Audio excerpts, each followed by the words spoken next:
Now, on Wednesday, Senator Bernie Sanders met with about 24 women who had publicly claimed that they were sexually harassed while working on his 2016 presidential campaign. So now, there was apparently a vote on Wednesday for Russian sanctions. So now, funny enough, you've got centrists that are attacking Bernie Sanders for not taking part of that vote. However, he was, instead of being in Congress, he was meeting with these women because of what happened during his campaign. So now that meeting, which also included senior aides and an appearance by Sanders' wife Jane, took place after the women sent a letter last month asking to sit down with the senator to discuss the issue of sexual violence and harassment on the campaign.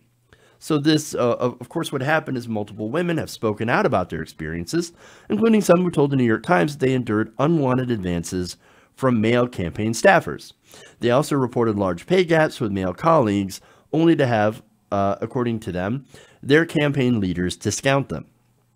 Now, during that meeting, of course, Sanders publicly apologized to these staffers and pledged to do better next time he enters a political race. So now, the timing of this is actually pretty important. Look, he was running. There's a lot of speculation that he is running for 2020. So this comes out. He immediately addresses it, says, okay, here's what we're going to do. I apologize for this, and I'm going to meet with these women. We're going to talk about this. We're going to make sure our campaign does better. So that's fantastic. Now, what is centrist saying?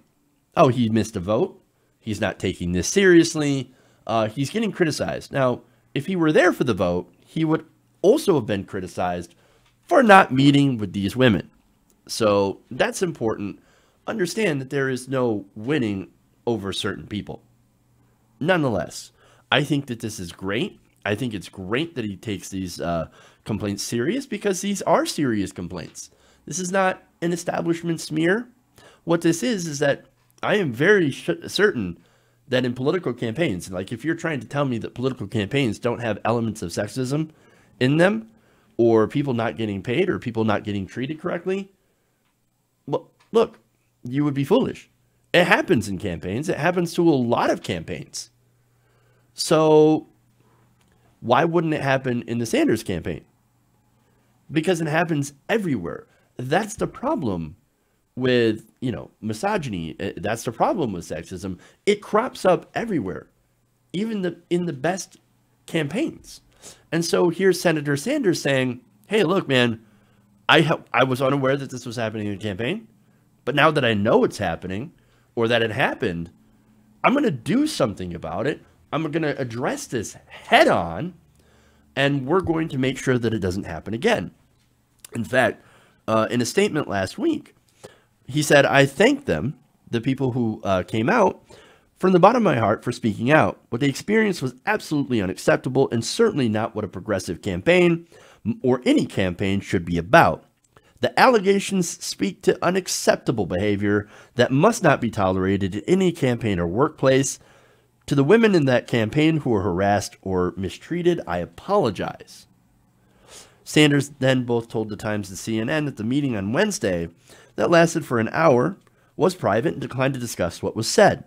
However, a former staffer told CNN that the senator opened his remarks with, quote, an honest apology, and said it was clear that he came to listen and have us be heard. And that right there, that is what good progressive leadership looks like. See, we have to understand that not all of our politicians are perfect, right? And that sometimes in the best of campaigns, people act the worst. Now, look, I'm somebody who always pushes back against the Bernie bro narrative. That said, were there people who did vote for Sanders that treated women poorly online? Absolutely.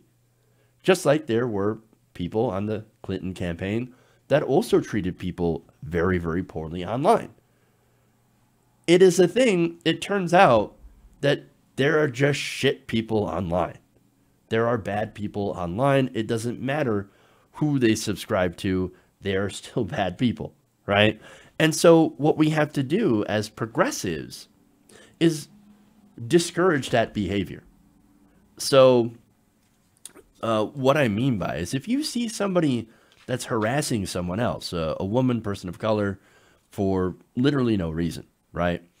Whether it be somebody who's on your side politically, who believes in your same ideology, or someone who's a centrist or whatever, call them out. Our online space, our progressive movement, has no time or patience to deal with shitty people, to deal with people who are sexist and misogynistic. So we have to put when it comes to our movement and the members of it, we need to aspire to be more like Bernie Sanders and to call this out wherever we find it and to put a stop to it. That's our job as progressives and as part of this movement to help continue the movement. Hey guys, hopefully you enjoyed that free video. Now I'm going to have to ask you a favor. Between the demonetization and the YouTube algorithm messing around with view counts, etc., we're having a hard time adjusting to the new YouTube reality, which is where you guys come in.